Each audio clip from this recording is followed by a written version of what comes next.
Assalamualaikum warahmatullahi wabarakatuh.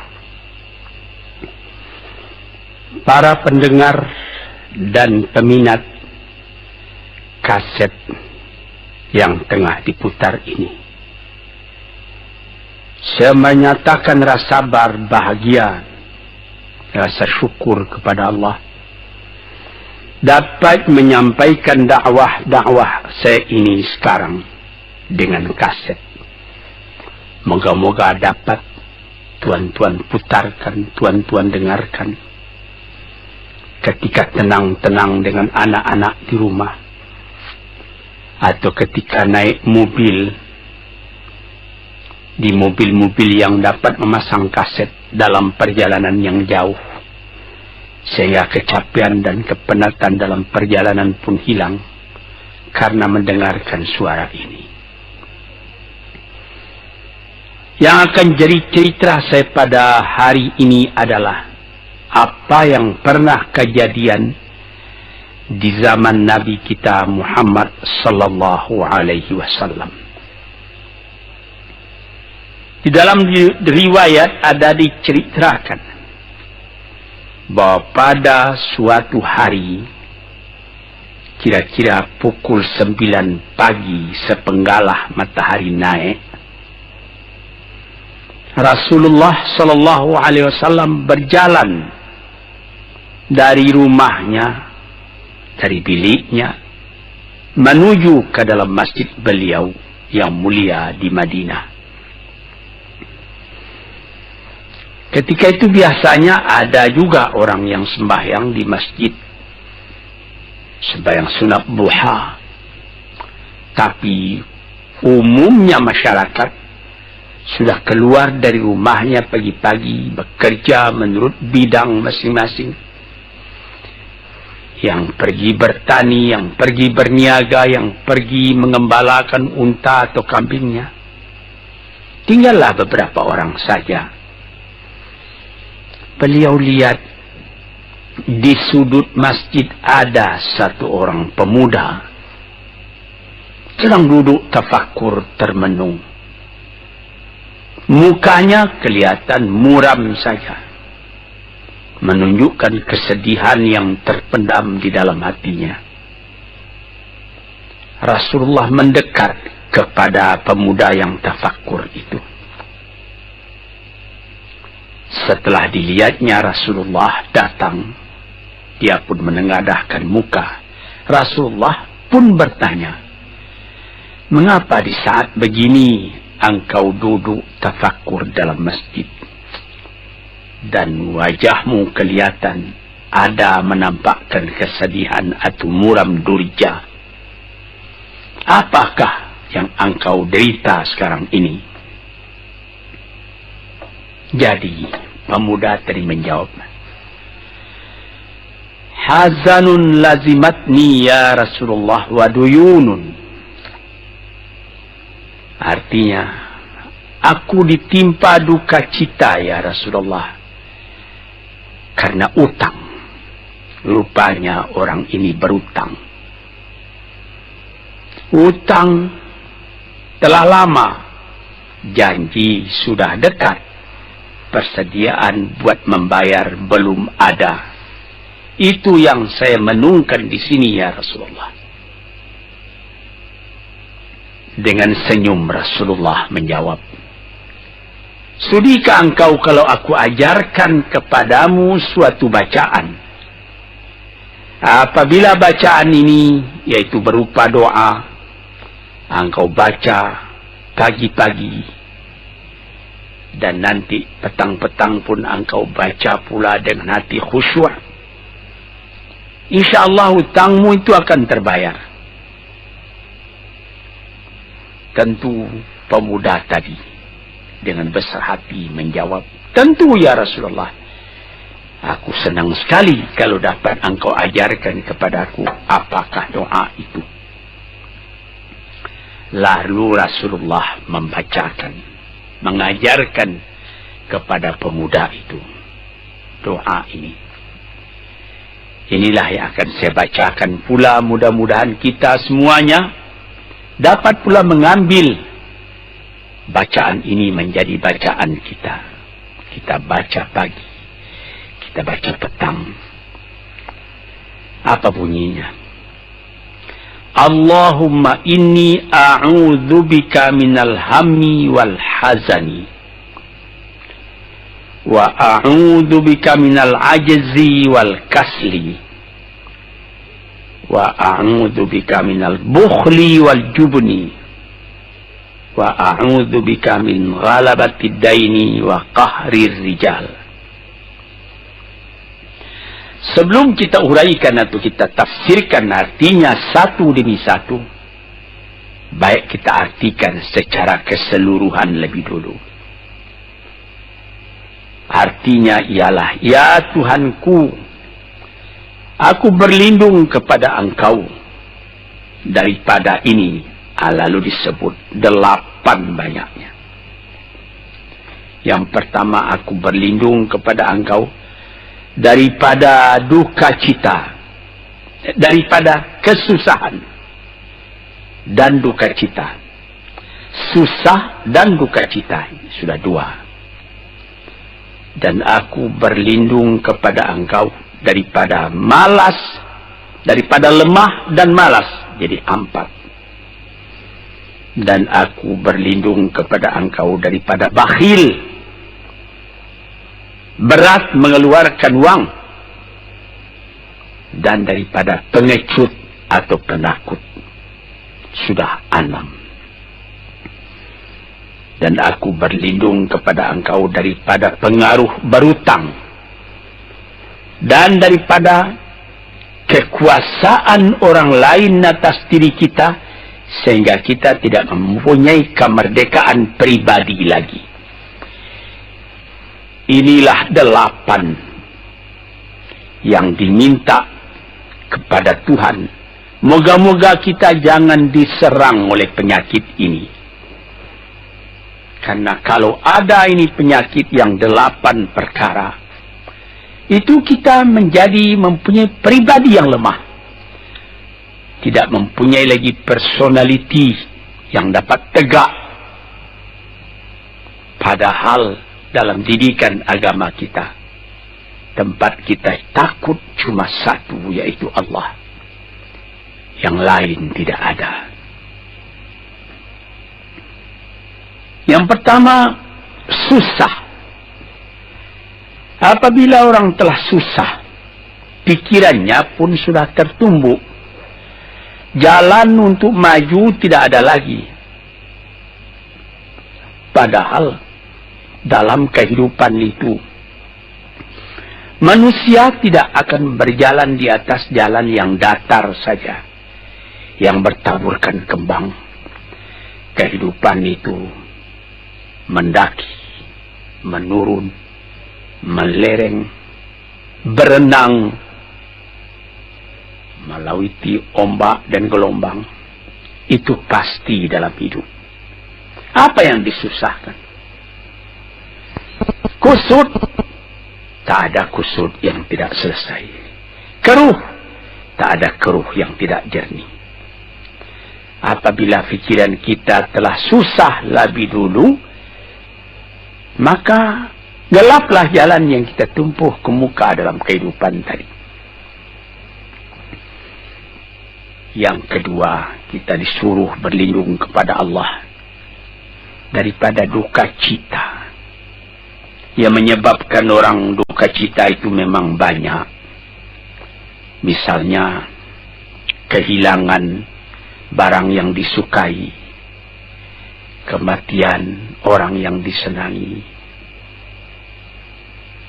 bahaya yang datang dengan tiba-tiba.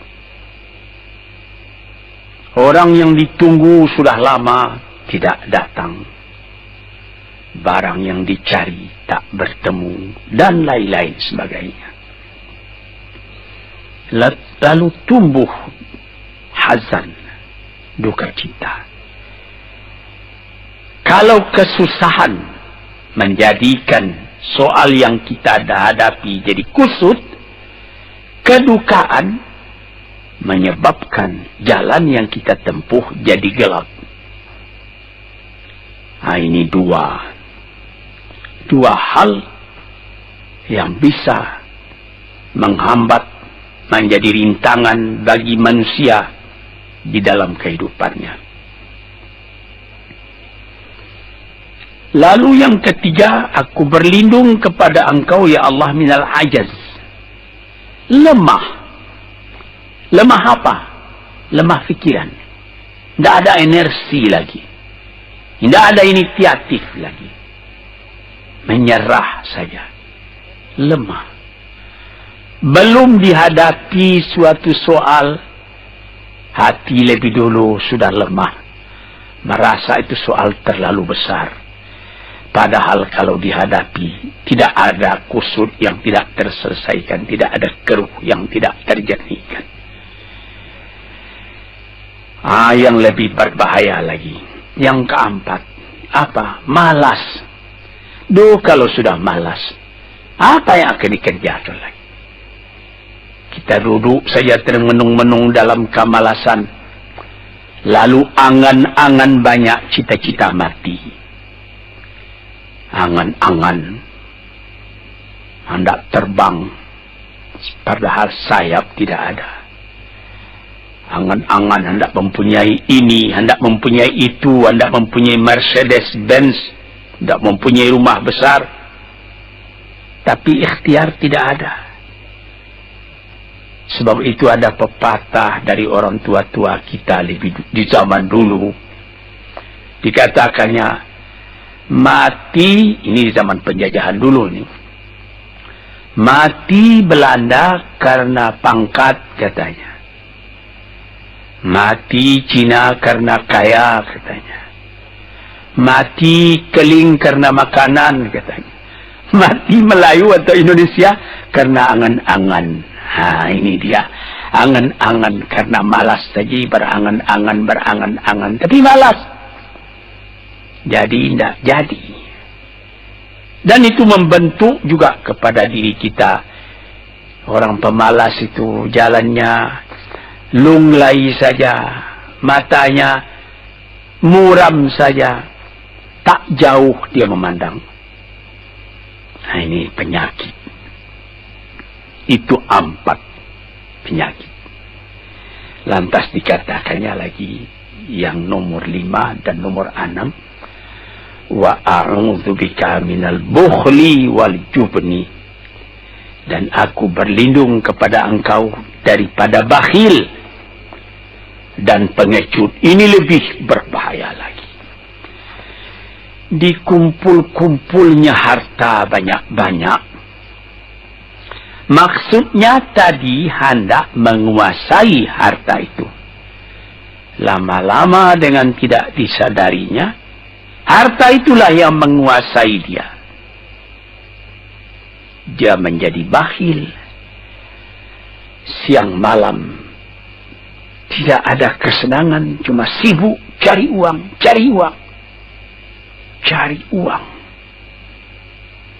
Kemudian simpan banyak-banyak. Gunanya ya cuma mengumpul itu saja.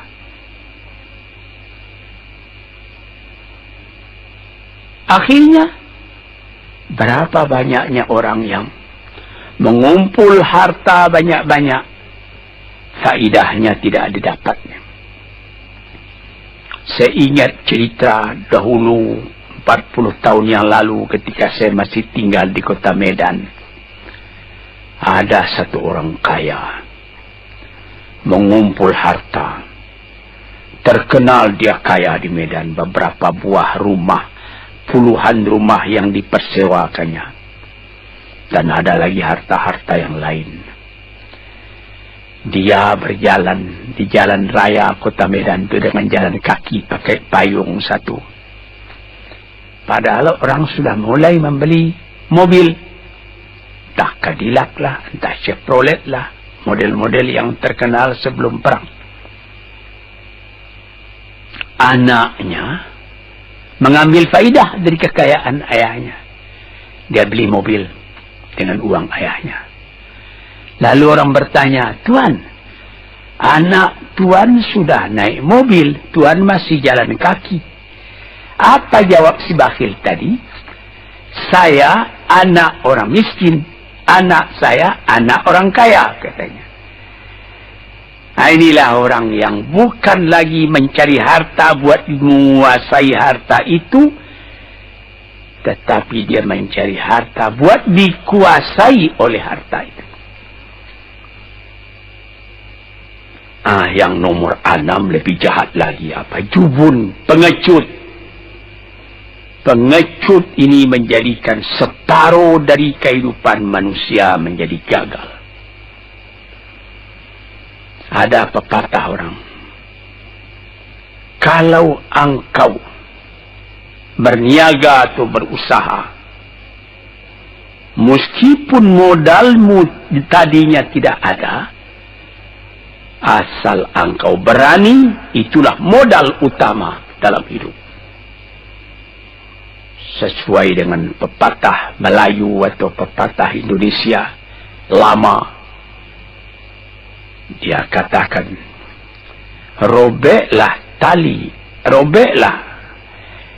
putuslah tali layang-layang, robek kertas tentang bingkai. Hidup jangan mengepalang, tidak kaya berani pakai. Hidup jangan mengepalang, tanggung-tanggung jangan. Tidak kaya berani pakai. Keberanian itu adalah modal. Sebab itu kalau orang rugi berniaga, itu belum rugi. Yang penting berani. Karena adat perniagaan itu tidak saja beruntung, rugi juga kadang-kadang. Tapi kalau keberanian yang hilang, separuh daripada kekayaan tadi sudah habis. Walaupun masih banyak ada, tapi keberanian tidak ada, separuh sudah habis.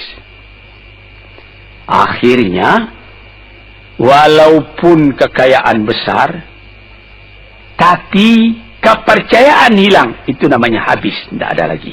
Walaupun berjuta yang tinggal dalam tangan, tapi orang tidak percaya. Apa lagi artinya? Sebab itu yang pertama sekali modal itu keberanian menghadapi hidup. Ini 6. Yang ke-7 dan 8, wa a'udzubika min ghalabatid daini wa qahrir rijal, dan aku berlindung kepada Engkau ya Ilahi daripada pengaruh utang. Hutang itu, itulah anak muda yang duduk di sudut masjid tadi, dipengaruhi oleh utang. Sampai Rasulullah sendiri pun mengatakan, iyyakum wad-daina. Jagalah supaya kalau sedapat-dapatnya jangan sampai berutang.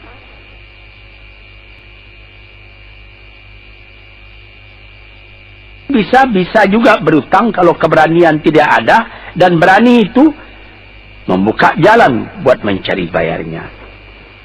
Tetapi kalau pengecut berutang lagi, itu payah buat membayar. Sebab itu Nabi mengatakan, iyyakum wad-daina, saya akan sedapat-dapatnya elakkanlah supaya jangan berutang.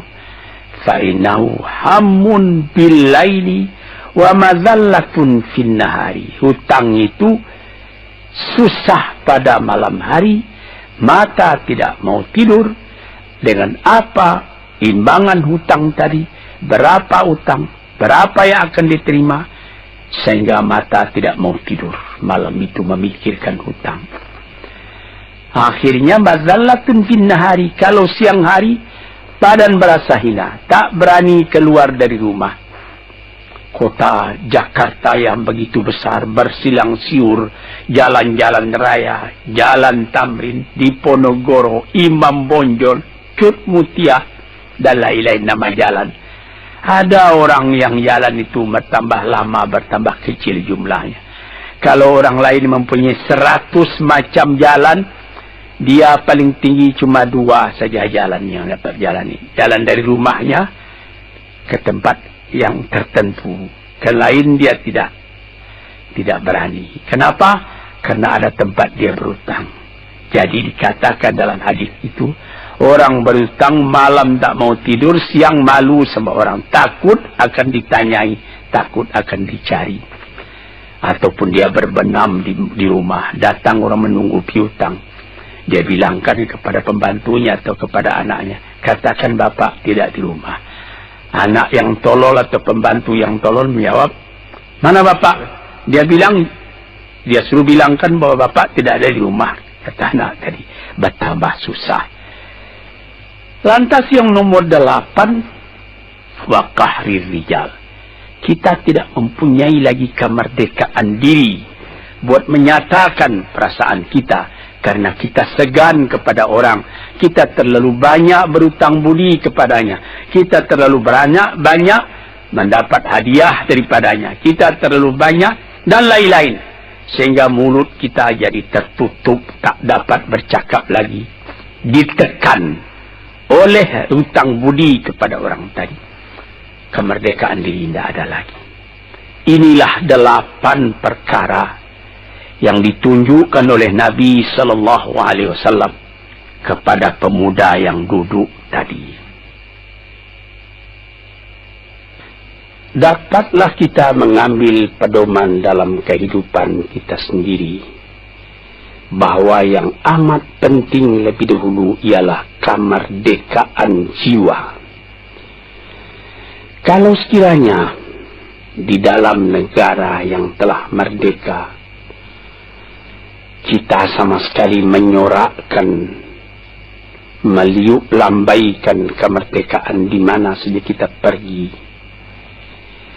Tapi banyak orang yang lupa negaranya telah merdeka, dirinya sendiri telah menjadi terjajah. Bukan Belanda, karena Belanda sudah lebih 30 tahun pergi meninggalkan negeri ini. Dan bukan bangsa yang lain, tapi penjajahan yang datang daripada sifat-sifat yang lemah yang kita katakan tadi. Kesusahan. Kalau kesusahan kita perturutkan, jalan yang kita tempuh menjadi buntu. Kita tak tahu lagi kemana akan pergi. Susah. Susah. Pagi susah, malam susah. Sehingga kusut benang itu tak tahu lagi jalan keluar. Padahal pangkal dari kesusahan itu bukan dari luar, tapi dalam jiwa kita sendiri, dalam dada kita sendiri. Yang kedua, dikatakan duka cita.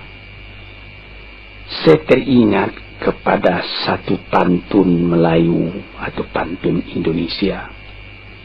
Dikatakannya, kalau berpiduk jangan bermenung, kalau bermenung riak pun tiba. Kalau duduk jangan termenung, kalau termenung hati pun iba. Kalau hati sudah iba, jalan tertumbuk. Sampai ada juga pepatah nenek moyang kita, hati yang marah mendorongkan, hati yang hibah menjauhkan. Sebab itu haruslah kita bersedia membesarkan jiwa kita sendiri. Marfu'ar ra's, maufurul kiramah. Kepala terangkat, harga diri dijaga. Itu. Kemudian dikatakan yang kedua, al-ajaz, lemah, al-kasal, malas. Kelemahan ini juga ada yang karena penyakit. Kenapa lemah saja? Kenapa tiap-tiap pekerjaan yang dihadapi pesimis yang timbul sehingga timbul malas? Kalau perlu, kita pergi kepada dokter, terutama psikiater. Kita tanyai, di mana segi kelemahan ini? Karena kelemahan jiwa, kemalasan, malas dan lemah itu dari jiwa pangkalnya. Ahli-ahli ilmu kesehatan yang telah mendalam mengetahui hubungan antara rohani dengan jasmani kita, sehingga timbul ilmu yang dinamai psikosomatik atau psikoterapi, menganalisa jiwa dari mana seginya, maka timbul lemah, maka timbul malas. Di sini kita memerlukan kuatnya energi, sebab apabila manusia mempunyai jiwa yang besar, pekerjaan yang besar pun dipandangnya kecil. Tetapi apabila manusia mempunyai jiwa yang kecil, pekerjaan yang kecil pun dipandangnya besar.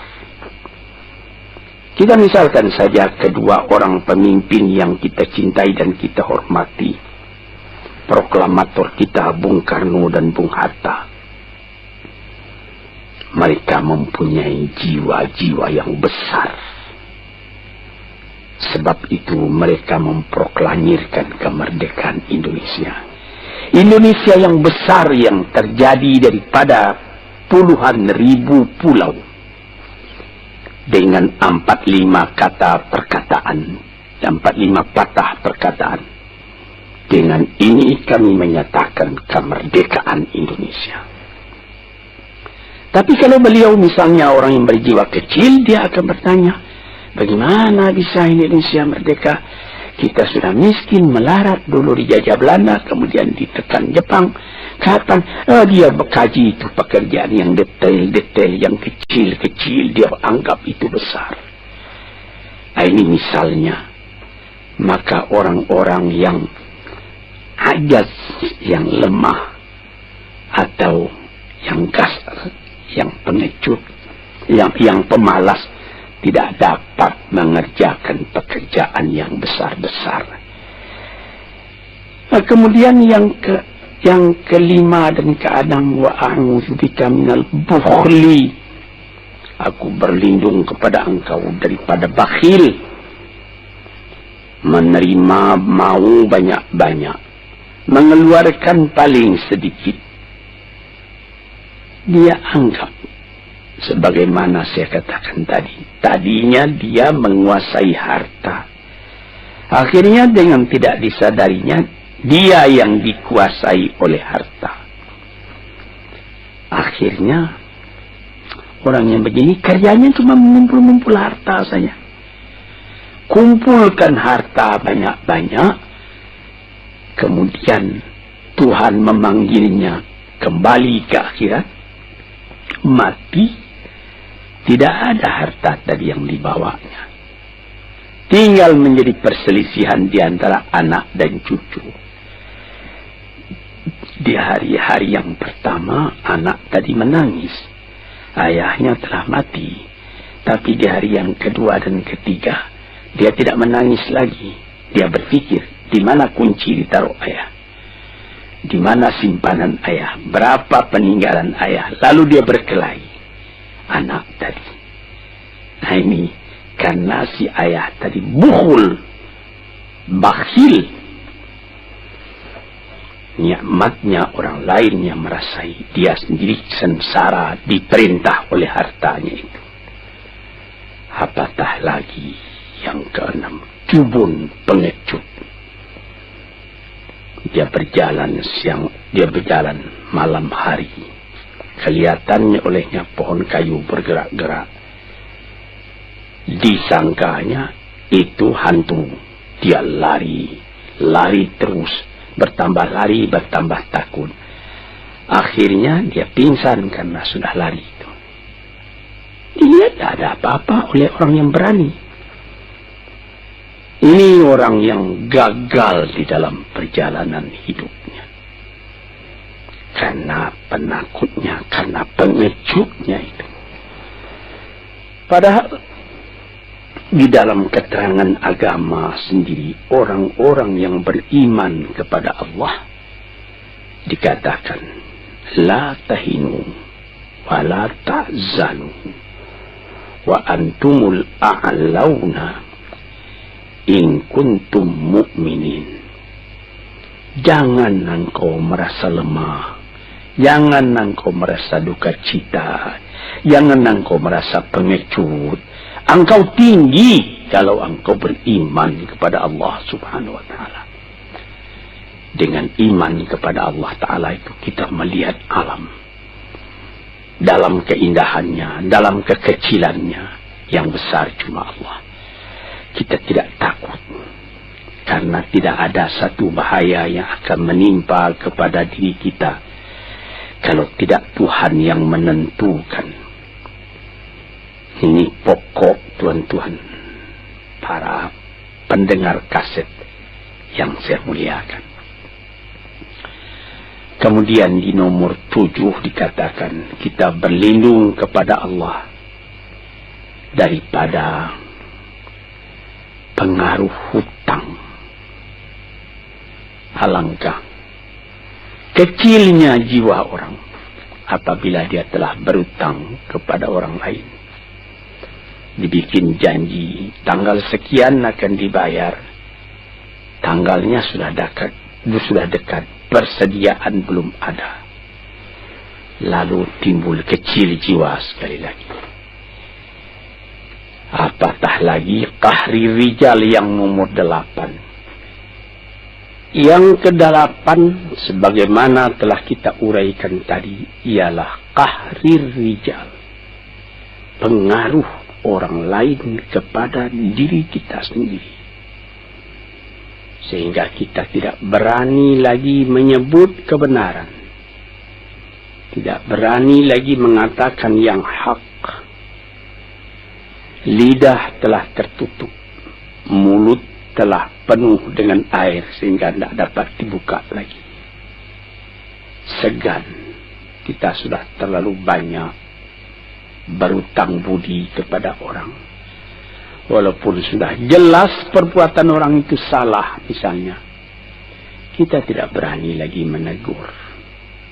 Dengan demikian timbullah di dalam masyarakat apa yang disebut dalam bahasa Arab munafik, yaitu lain di mulut, lain di hati. Hati mengatakan perbuatan orang ini salah, tapi mulut mengatakan bagaimana pikiran saya, bagaimana pendapat Tuhan sekarang tentang perbuatan saya ini.